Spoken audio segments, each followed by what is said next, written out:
day 3 team selection time. So I'm going to start with reviewing my match day 2 team because I played by Limitless, and that boosted my rank quite high. Like the first 2 match days have been really good. 123 points in match day 1 and 107 in match day 2. Current rank is 660. So I really want to be aggressive this time. I tried to get the top 500, top 400, top 300. Last time I got into this similar position, I panicked and I was like, no, I'm not going to bring this player. I'm just going to keep Bellingham. I'm just going to keep Haaland. And that's the wrong way to play the game because I was panicking in terms of not wanting to drop rank. This time round, I'm planning to play it aggressive and, try and get high in the rankings. But listen, I played my Limitless chip last week, so when others play their Limitless chip as well, if things work out, you're probably going to drop down the rankings, but hopefully my team is still good enough for match day 3. So let's start with how my team did in match day 2. It was quite good actually. I had not planned to play my Limitless in match day 2, but looking at the fixtures as we were approaching match day 2, I decided to play it, and it worked out perfect. So Sommer in goal got me 7 points. The main reason for playing the Limitless in match day 2 was, I needed to get a Man City players. They were playing against Slovan Bratislava. I wanted to get Salah into the team. I wanted to get Bastoni and Sommer into the team. I thought they had a very good fixture at home, and I also really wanted Barcelona players, Lewandowski and Rafinha, to play against young boys. So it was if I had not played my Limitless, I think I would have had like 60 points or something. So I would have lost out on 40 something points. So Gabriel was in defense, got 8 points against PSG. A clean sheet against PSG. I actually didn't expect a clean sheet, but that worked out perfectly. Sommer and Bastoni both kept clean sheets against Red Star Belgrade at home, as expected. And then Schlotterbeck 6 points, Grimaldo 6 points. That is a full house in defense. Was quite happy with that.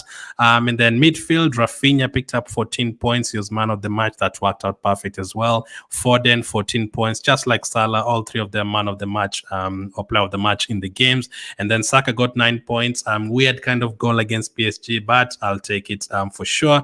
And then up front, I had Lewandowski as the captain and Vinicius with 2 points. So I could have had higher because I did remove Haaland from my team to bring in Vinicius. Haaland was initially in my team, so that could have been 111 points. And I was too scared to bring on Trent Alexander-Arnold, who was playing on the Wednesday. He picked up 8 points. So if I was brave enough, I would have brought in Trent instead of maybe a Schlotterbeck, and then I would have gained 2 points there.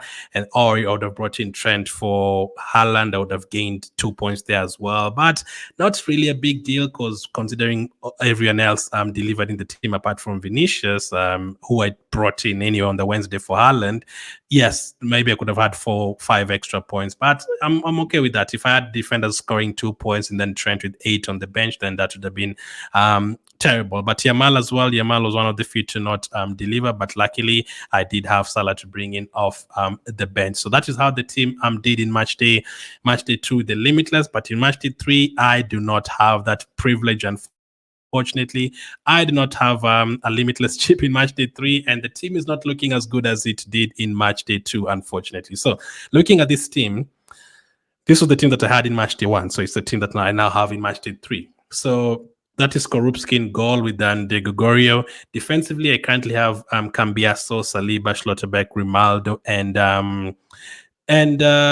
who else? Pitkowski. That's the defender I have. Musiala, Gonçalves, Saka, Yamal, and Kon in midfield, and then Kane, Gyökeres, Mbappe up front. So as you can see, there's a lot of problems in that team. One, my other goalkeeper, Gregoriou, is now suspended. That's another decision that I was very happy with, by the way. If I had not played a Limitless, I would have had Gregoriou in goal in match day 2, and I would have gotten a red card with that. So I was very happy as well to play my Limitless because especially after seeing that decision, I was quite happy that I did play my Limitless. But this time, I'm not going to have him because now he's back in my team, and I'm not going to have him available for match day 3. So Skorupski is in goal. That is the first problem. The second problem is that Saka and Yamal currently have knocks. They didn't play the second game of the international break, both of them. So we are going to get to see whether they're going to feature over the weekend. If they do, then that is great. They're going to maybe be in my team for next week. Saka has a very good fixture against Sharks. As you can see, he's currently my captain. And Lamine Yamal, he has a tough fixture against Bayern Munich. I would ideally not want to, captain him or have him in that particular game, especially if I was playing a limitless or a wildcard. I've already done a limitless video, so make sure to check that one out. Yamal, not the best fixture. There's other midfielders, but that is the second problem. Those two being injured. Gonçalves missed the last game during the match day 2, so that's another problem that I have. I'm not sure if he's 100% fully fit to feature in this one. And then obviously, if you look at the rest of the team, Kane and Musiala going away to Barcelona, not easy. Schlotterbeck going away to Real Madrid, not easy.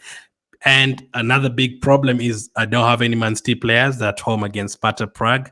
I don't have any Inter Milan players. They are away against Young Boys. The Young Boys have not scored a goal this season. Inter Milan have not conceded one. So that is a problem, not having any Inter Milan players. AC Milan playing against Club Brugge at home. Atalanta playing against Celtic at home. Arsenal hosting Shakhtar is 2 players enough. All those are a problem. So it's either I do, one of 2 things. I just, play my 2 transfers, try to get maybe Soma in goal for the Gregorio, and maybe up front try to get in someone like a Havertz or try and get a Man City player, especially Haaland. That's a big problem. I need to get back Haaland. I didn't go for Haaland in match day 1 because we were playing Inter Milan. It was fine. They drew 0-0. In match day 2, I played my limitless, but in match day 3 now I have to find a way to get Haaland into the team. And I can't actually do it directly. I can't actually take out Kane and bring in Haaland because I can't afford it. I would need like 0.4 million in the bank to do that particular move. So the first move I could make is just to ignore the goalkeeper, just play with Skorupski alone, and then maybe take out Kane and bring in Haaland, and then get that extra money from Sam and maybe take out Gonçalves or Musiala, and then bring in a different midfielder. Or I could, go with Soma and replace Di Gregorio so I can have Inter Milan cover in defense, and then maybe, go with the Man City midfield instead, maybe a Foden or a Doku instead of Musiala in midfield. That could work too, but I'm not comfortable with that at all. And I am seriously considering playing the wildcard, seriously considering it because of those various reasons. I would have to really plan the wildcard to, push me all the way to at least match day 7, 8 there. I would really have to do that. But looking at that team, I'm not very confident. Now, if we look at this team, how many points would I expect them to score? Let's see. If Saka and Yamal play, I'll not be surprised if Saka scored and Yamal got an attacking return. Fine. Saliba clean sheet, yes. Cambiaso clean sheet, very possible, yes. Grimaldo getting an attacking return against Brest, yes. Skorupski against Aston Villa, I would expect Aston Villa to get a couple of goals there, so you're looking at 1.2 points for Skorupski. Schlotterbeck against Real Madrid, maybe 3 points if he gets a lot of ball recoveries. Saka, not 100% fit. Could he be resting in this game? It could happen, and I'd not be happy if I went into this game without an Arsenal attacker. That would be a mess for me, so no Havertz, no trusted, and then Saka is rested. That would be terrible. Gonçalves, very good fixture, but I'm not sure if he's 100% fit. Musiala can, obviously, they can score against Barcelona. They've scored a lot of goals this season, but having a double up in that tough away fixture, not ideal. Gyökeres, great fixture, no problem. Mbappe, not sure about his situation at the moment. I would expect him to play, but he missed the international break and all that, so I'm not sure if he's 100% fit. Yamal, as you said, Petruski against Zagreb at home, not bad. But these guys, I'm sure they've considered a lot of goals so far, the Salzburg players. They considered 4 against Brest and then another 3 against Sparta Prague. So Salzburg are not looking good at all. And Kona away to Atalanta, not the best of fixtures. So I could gamble and hope that I get at least 50 points, but I could also just, as I said, play aggressive and just play my wildcard right now and target the next 3-4 fixtures and, just getting Haaland into this team, maybe get Salah into this team. Very interesting. But I'm not going to make any decisions right now because we need to find out if Saka and, the likes of Yamal are going to be fit. So we're going to wait over the weekend and see who's going to play and who's going to feature, the likes of Gonçalves. And then obviously make sure to join me for the deadline stream on the Tuesday because that is where we are going to finalize the team. But at the moment, that is how my team is looking. Not ideal, but let me know which changes you'd make, how your team is looking. Are you playing your wildcard? Are you playing your limitless? Usually when you're planning to play a limitless or wildcard, I'm going to play it in match day 3. I'm going to play it in match day 7. Usually it doesn't work out like that. Occasions like this come up, situations like this come up, injuries come up, suspensions come up. Like Di Gregorio, didn't expect him to get a red card all of a sudden. Back in my team in match day 3 and he's suspended. Should I go with one goalkeeper?